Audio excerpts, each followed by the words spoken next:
मैं अपने पत्रकार साथियों का धन्यवाद देता हूं कि आज आपसे बात करने का मौका मिल रहा है। जो हालात उत्तर प्रदेश में हैं, अन्याय चरम सीमा पर पहुंच गया है। महंगाई तो पहले से ही चरम सीमा पर थी, बेरोजगारी चरम सीमा पर पहले ही थी, और जिस उम्मीद से जनता ने भारतीय जनता पार्टी को दोबारा मौका दिया, आज जब जनता आकलन करती है तो सबसे ज़्यादा दुख और तकलीफ इस सरकार में मिल रहा है। तहसील से लेकर के थाना और थाने से लेकर के ऊपर के अधिकारी, कहीं सुनवाई नहीं है। और जब सुनवाई नहीं है और अधिकारी निर्णय नहीं ले रहे हैं, सरकार का अगर दबाव है, तो किसी भी आम व्यक्ति को न्याय नहीं मिल पा रहा। जब अधिकारी मनमानी करेंगे और भारतीय जनता पार्टी के नेताओं के दबाव में काम करेंगे, तो कभी भी गरीब जनता को न्याय नहीं मिल सकता। और उसका जीता जागता उदाहरण देवरिया का है, जहां पर ऐसी घटना घटी है, 6 लोगों की जान चली गई। अगर कोई दोषी है उस घटना के लिए, तो वो सरकार स्वयं दोषी है। अब भारतीय जनता पार्टी उसमें लगातार राजनीति कर रही है। ऐसी घटनाओं पर राजनीति नहीं करनी चाहिए। अन्याय इतना नहीं करना चाहिए कि लोग सहन न कर सकें और लोग खुद खड़े हो जाएं सरकार के खिलाफ। और ये अन्याय, ये कहीं न कहीं सरकार के दबाव में ये अपराध हो रहा है। ये अन्याय नहीं बचा, अपराध हो रहा है। और सुनने में आ रहा है कि भारतीय जनता पार्टी के लगातार नेताओं की कोशिश है कि इससे राजनीतिक लाभ लिया जाए।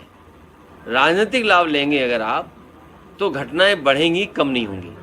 लेकिन जिस तरह से ईडी लगातार छापेमारी कर रही, कल अबू के ठिकानों पर भी हुई, संजय सिंह को भी गिरफ्तार किया गया, आपको क्या लग रहा है, क्या इसका भी कोई राजनीतिक? देखिए, जो सरकार में रहता है वो इन संस्थाओं का इस्तेमाल करता है। पहले कभी इस्तेमाल हुए होंगी ये संस्थाएं। आज भारतीय जनता पार्टी की सरकार है, लेकिन भारतीय जनता पार्टी ने सब सीमाएं लांघ दी। वो केवल अपने वोट के लिए, दूसरे लोगों को अपमानित करने के लिए ईडी, सीबीआई, इनकम टैक्स का सहारा ले रहे हैं। हमारी तो मांग ये होगी कि भारतीय जनता पार्टी अगर ज़ीरो टॉलरेंस रखती है करप्शन के लिए, तो अपने नेताओं के, अपने विधायक, अपने लोगों का आकलन करें कि किन किन की संपत्ति बढ़ गई है, और जिन जिन की संपत्ति लगे कि ज़्यादा बढ़ गई है, तो उनके खिलाफ भी वही कार्रवाई होनी चाहिए जो विपक्ष के खिलाफ कार्रवाई कर रहे हैं। और मैंने कई मौक़ों पर कहा कि आज ज़मीनों का काम सबसे ज़्यादा कोई कर रहा है तो भारतीय जनता पार्टी के लोग कर रहे हैं। कई शहरों में बड़े बड़े भूमाफिया पैदा किए हैं, और भूमाफियाओं का काम भारतीय जनता पार्टी स्वयं कर रही है। लखनऊ में, कानपुर में, आपके अयोध्या में, गोरखपुर में, वाराणसी में, आप जानकारी कर लें। और सरकार जब भी जांच करेगी, सबसे ज़्यादा ज़मीनों का और सबसे ज़्यादा खिलवाड़ कागज़ों से और भूमि माफिया के रूप में कोई उभर करके आ रहे तो भारतीय जनता पार्टी स्वयं है। और अन्याय की सीमा आप देखिए, क्या कानपुर की घटना नहीं हुई?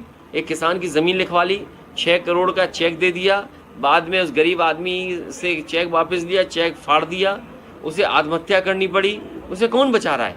भारतीय जनता पार्टी के नेता बचा रहे हैं। इसी तरह कानपुर में एक व्यापारी को इतना मारा सिख भाई को कि उसकी आँख चली गई।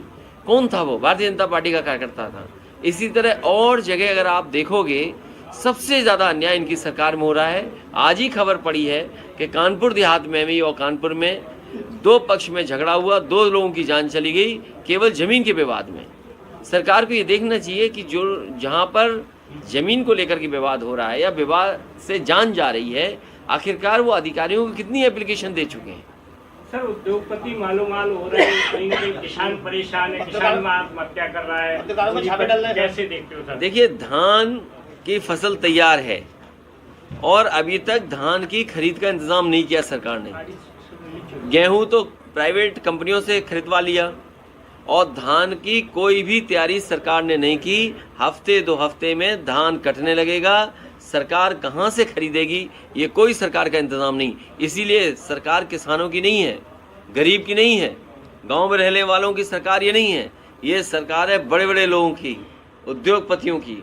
उद्योगपतियों को कैसे लाभ मिले, उद्योगपतियों को बैंकों का पैसा कैसे मिले, उद्योगपतियों को सब्सिडी का लाभ कैसे मिले, और ये 2-2 हज़ार रुपये जो जमा हुए हैं इसका लाभ उद्योगपतियों को कैसे मिले, उस दिशा में काम कर रही है।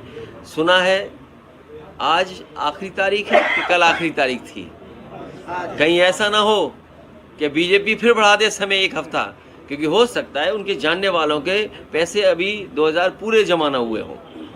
तो जिस तरह से मध्य प्रदेश में चुनाव है, क्या समाजवादी पार्टी कांग्रेस के साथ चुनाव लड़ेगी? देखिए, समाजवादी पार्टी बीजेपी को हराना चाहती है और समाजवादी पार्टी से कांग्रेस सहयोग ले और बीजेपी को हराए, उस दिशा में समाजवादी पार्टी काम कर रही है। भैया, जिस तरीके से बीजेपी और कांग्रेस में पोस्टर वॉर चल रहा है, बीजेपी ने नए युग का रावण बताया राहुल गांधी को, तो भाई कांग्रेस कह रही है कि मोदी ये तुगले आंसर। कैसे? देखिए, ये विवादों में नहीं पड़ना चाहिए। सही मायने में किसान का भला हो, गरीब को सुविधा मिले,